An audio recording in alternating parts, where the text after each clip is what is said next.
Singapore's journey from being a struggling resource-scarce island to a global economic powerhouse is one of the most extraordinary development stories of modern era. So how did this little tiny island develop into this, one of the most developed countries and beautiful countries in the world?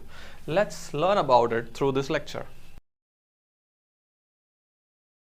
Singapore separated from Malaysia on August 9, 1965. And this is what Singaporean newspaper, the Straits Times, said.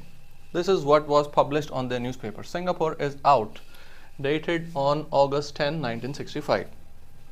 Thrown out of Malaysia, Singapore was left to fend for itself, and unemployment was skyrocketing, housing was in disaster, and it had zero natural resources.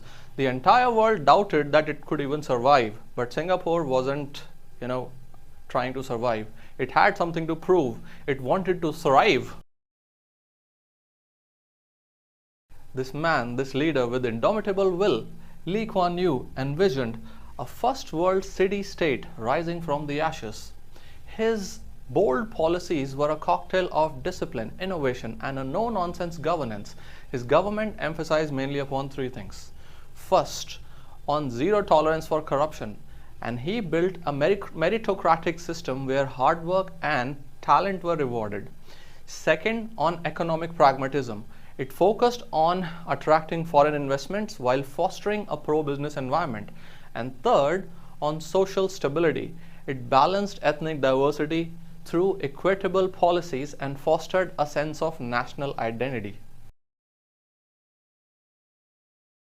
In 1960s, most Singaporeans lived in squalid conditions, and then the Housing Development Board (HDB) was created, and within a few decades only, over 80% of the population was able to live in affordable and modern homes.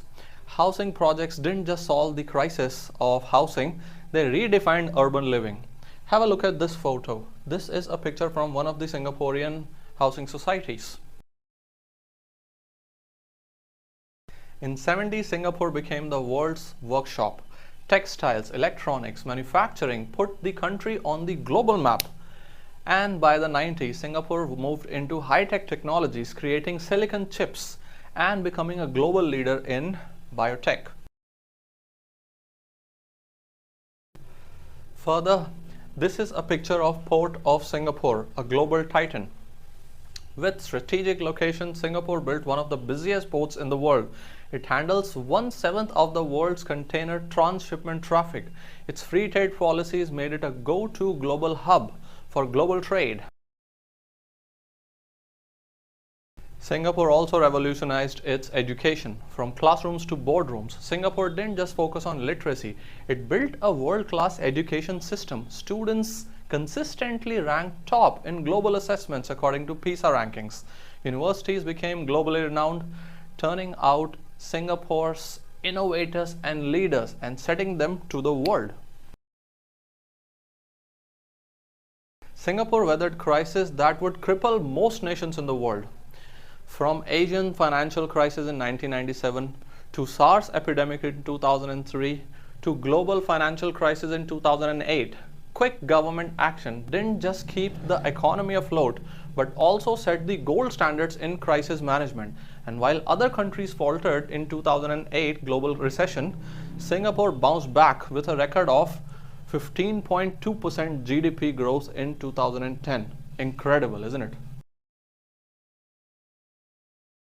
Singapore didn't just modernize itself and build world-class infrastructure, it became a marvel on urban innovation with wonders such as this one, Marina Bay Sands, an iconic skyline that attracts millions of tourists.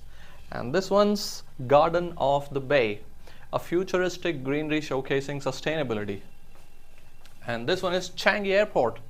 It's ranked a global hub, consistently scoring the best airport in the world.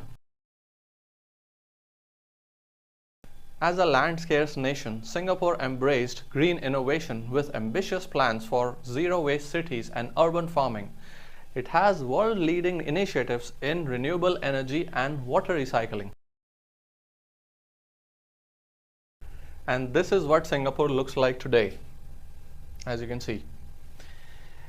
It's now one of the wealthiest nations with a GDP per capita exceeding $85,000 and a financial powerhouse with over 200 banks headquartered in this city-state, a melting pot of cultures with world-class healthcare, education and safety.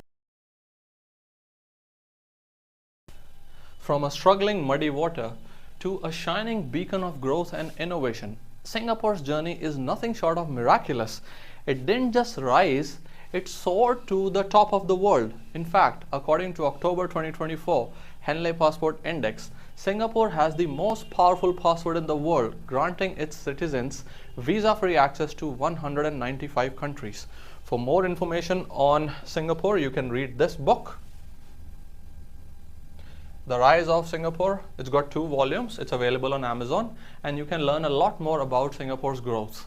In this video, this is it. I'm Dr. Ruben Singh signing off for now. See you in the next one. Subscribe for more. Cheers.